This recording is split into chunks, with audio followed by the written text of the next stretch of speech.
بسم الله الرحمن الرحيم. النهارده هنعمل مع بعض ورك رومي في الفرن من غير ما نسلقه. حلو قوي، وهنتبله بتتبيله حلوه قوي، ولحمه دايب زي ما انتم شايفينه كده. طريقته سهله وبسيطه قوي. يلا نشوف الطريقه. اول حاجه عايزينها مع بعض الورك الرومي. طبعا انا عامله ورك رومي ووزنه تقريبا من 3.5 ل 4 كيلو، يعني حجمه كبير قوي.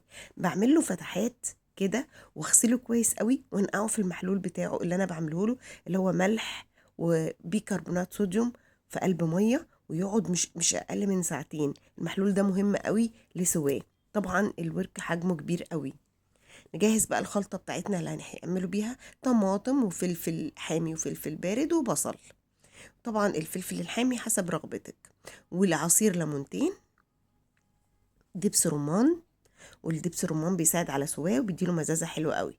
بجيب الكبة طبعا وبجهز معايا كل الخضار اللي انا هحطه. تقدري تحطي فلفل رومي بس، وتقدري تحطي فلفل رومي وحامي بس. الحامي بيديله طعم حلو قوي. التتبيلة اللي انا هعملها وهحشيها له دي، هحطها مثلا مش اقل من ساعتين، ويا ريت تبيتيها في التلاجة. واحط دبس الرمان والليمون على الخضار، معلقة بقى فلفل اسود، معلقة ملح، معلقة كزبرة ناشفة وبتديله طعم حلو قوي، وبابريكا، وسماق. والسماق بيديله مزازة خطيرة، وسبع بهارات. تقدري تحطي التوابل اللي انت عايزاها، بس دي اللي انا بستخدمها. معلقتين كبار زيت، ودي مهمة قوي للوصفة. بتدي للحم طراوة كده، بتخليه حلو قوي بجد. خلاص هضرب في الكبة لحد ما الخليط كله ينعم معايا وكده يبقى جاهز معايا.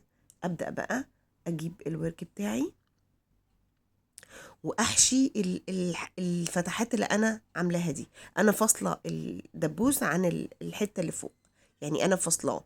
اهو بصوا، انا اول حاجه بحشيه الفتحات دي، وطبعا من فوق ومن تحت، وبدعكه دعكه حلوه كده. اهو بصوا، قلبته. طبعا المحلول مخليه حلو قوي، ومخليه لحمه فاتح وما فيهوش دم بصراحه، وبيساعد كمان على سواه. طبعا احنا هنعمله في الفرن كله. طبعا مش اول مره نعمله مع بعض، بس كل مره بفكركم بطريقه احلى من التانية. بجد بتحشيه كده.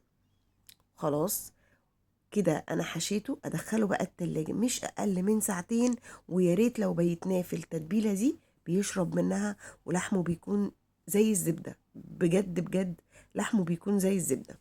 اغطيه بقى بورق فويل وادخله التلاجة زي ما قلنا، او ابيته يعني برضو في التلاجة ساعتين اقل حاجه. وبعد بقى تاني يوم اهو، بعد ما طلع، بصوا شكل لحمه حتى اتغير، شرب من التتبيله اهو. انا بس حبيت اوريهولكم قبل ما ادخله الفرن. خلاص كده هندخله الفرن. تقريبا هياخد ساعتين ونص او 3 ساعات في الفرن. الفرن والعه من تحت بس. واهو لحمه دايب خالص. هينزل طبعا كل البهاريز بتاعته الحلوه دي.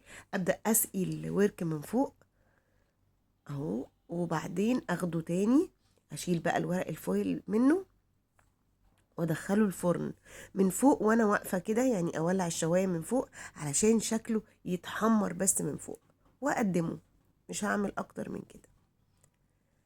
زي ما انتم شايفين الورك قدمته معاكم. بصوا اتحمر ازاي، بجد خطير. لحمه طري جدا من غير ما نسلق ولا نبهدل الدنيا ولا اي حاجه في الفرن. تتبيله في صينيه واحده في سواه خطير بجد. طعمه حلو قوي، وزي ما انتم شفتوا كده شكله كمان حلو قوي. وفي العزايم بقى، في الايام العاديه كمان حلو وجميل. وطريقته سهله قوي، ولحمه دايب دوب. بجد لحمه دايب دوب. يعني جربي الطريقه دي. شايفين شكل اللحم؟ الله على جماله، حلو قوي. واللي يجرب وصفتي بألف هنا وشفا.